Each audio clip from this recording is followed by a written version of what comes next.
I decree and declare that there shall be great joy in your camp in the name of Jesus. There shall be great joy in your house in the name of Jesus.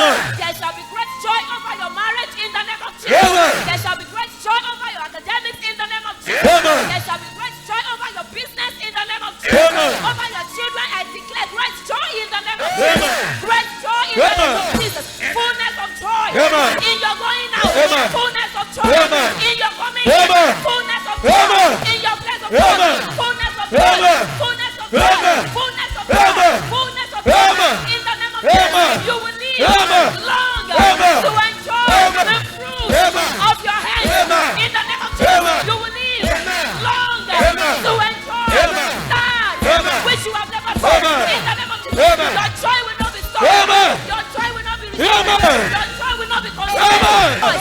You shall rejoice in the remaining days of 2025. You shall rejoice in the remaining weeks. Rejoice. Rejoice in the remaining months. Rejoice. Rejoice every minute. Rejoice.